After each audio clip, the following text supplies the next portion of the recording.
Pada masa kejayaan intelijen, sosok intelijen seringkali diidentikan dengan orang yang tegap, berambut gondrong, mengenakan jaket kulit gelap, dengan pistol di pinggang dan HT di tangan. Namun, itu adalah gambaran lama. Sekarang seorang intelijen justru diharuskan untuk tampil seperti masyarakat biasa. Mengapa? Agar tidak menarik perhatian dan yang terpenting bisa diterima oleh target operasinya. Tugas intelijen sangat vital sebagai garis terdepan dalam deteksi dan mencegah ancaman baik dari dalam maupun luar negeri. Ketika menangani tindak kriminal, mereka seringkali berkamuflase dengan sangat cerdik sehingga sulit bahkan hampir tak terlihat ketika mereka berbau dengan masyarakat umum atau berinteraksi dengan pihak musuh. Hal ini karena mereka memegang prinsip 1000 cover yang berarti bahwa setiap personel intelijen harus memiliki banyak identitas palsu yang menutupi identitas asli mereka. Beban dan tanggung jawab mereka sangat besar. Misi yang berhasil seringkali tidak mendapatkan pujian, sementara yang gagal malah mendapatkan kecaman. Dan bahkan ketika mereka gugur, tidak ada yang mengakui. Kadang intelijen dipandang sebelah mata oleh sebagian kelompok dengan paradigma tertentu. Padahal, justru berkat intelijen, sistem keamanan internal suatu negara dapat terjaga dengan baik. Bicara soal kisah penyamaran dalam dunia intelijen, kisah Umbaran Wibowo patut untuk kita ulas. Pada 2022, Ibtu Umbaran Wibowo diangkat sebagai Kapolsek Radenan Blora, Jawa Tengah. Kenaikan jabatannya mengejutkan banyak koleganya karena selama ini ia dikenal sebagai wartawan TVRI di Blora, bahkan anggota Persatuan Wartawan Indonesia.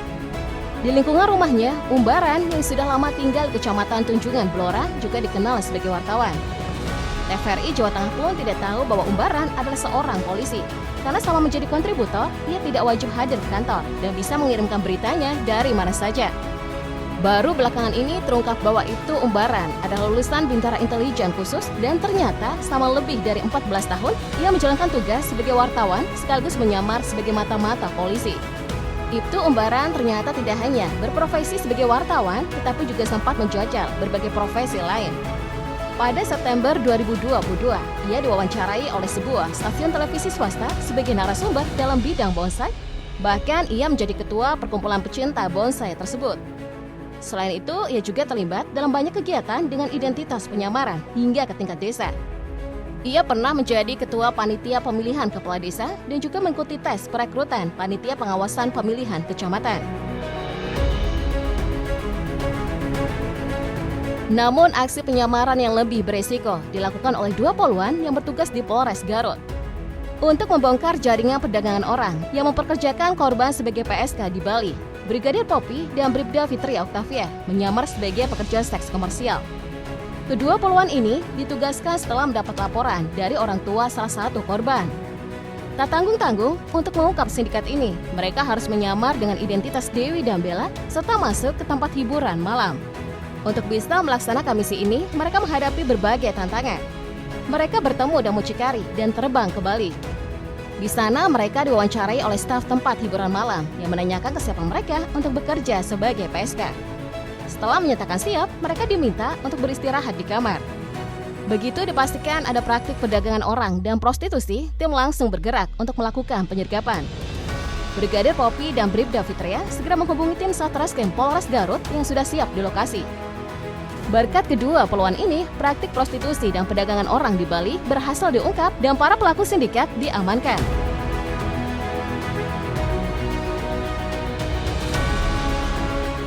Tapi bukan cuma anak buah, Jenderal juga melakukan penyamaran untuk menangani banyak kasus. Jenderal yang paling sering melakukan penyamaran adalah Jenderal Hugeng Imam Santoso. Bahkan saat menjabat sebagai Kapolri, ia masih melakukan penyamaran. Jenderal Hugeng sendiri terlibat di lapangan untuk membongkar sindikat pengedaran narkoba. Aksinya yang paling terkenal adalah saat menyamar jadi kaum hipis, komunitas yang dikenal dekat dengan penyalahgunaan narkotika di Jakarta. Bukan cuma sekedar menyamar, Jenderal Hugeng bahkan rela menggunakan wig panjang, kemeja motif bunga, dan melingkari lehernya dengan syal untuk menyokong penyamarannya. Menariknya, ia berjalan kemana-mana selama berhari-hari, tapi tidak ada yang mengenalinya sebagai Hugeng. Ikut berbaur dengan para pemuda sambil menghisap rokok linting dan berpura-pura teler. Dalam investigasinya, Hugeng bahkan sempat menciduk seorang anak menteri tengah menghisap ganja. Hugeng pun menangkap dan melaporkan sang anak kepada menteri bersangkutan. Penyamaran yang dilakukan oleh Jenderal Hugeng ini menginspirasi beberapa jenderal di kepolisian.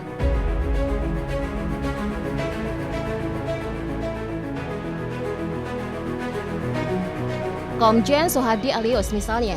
Saat masih menjabat sebagai Wakapolda Metro Jaya pada tahun 2011, Soehardi pernah menyamar sebagai warga biasa yang jadi korban kejahatan.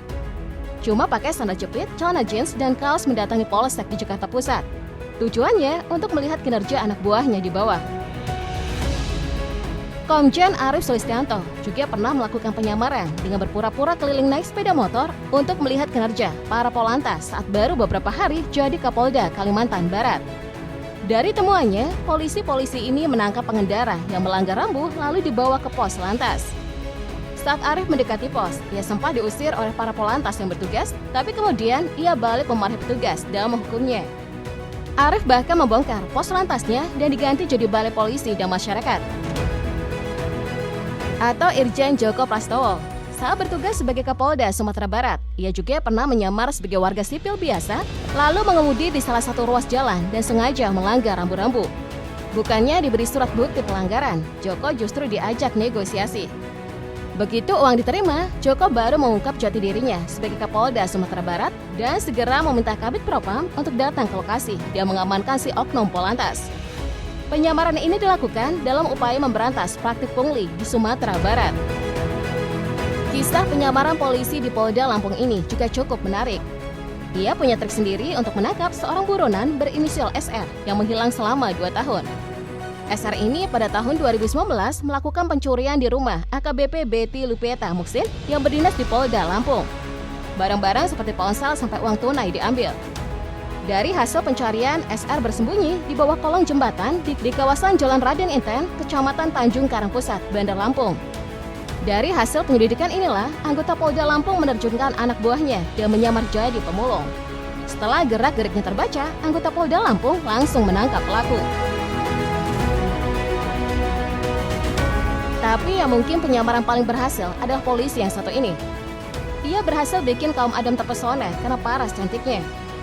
Sekitar September 2024, perwira Polwan yang sempat tugas di Busar ini jadi sorotan karena penampilannya yang dianggap sedang menyamar jadi tukang jamu.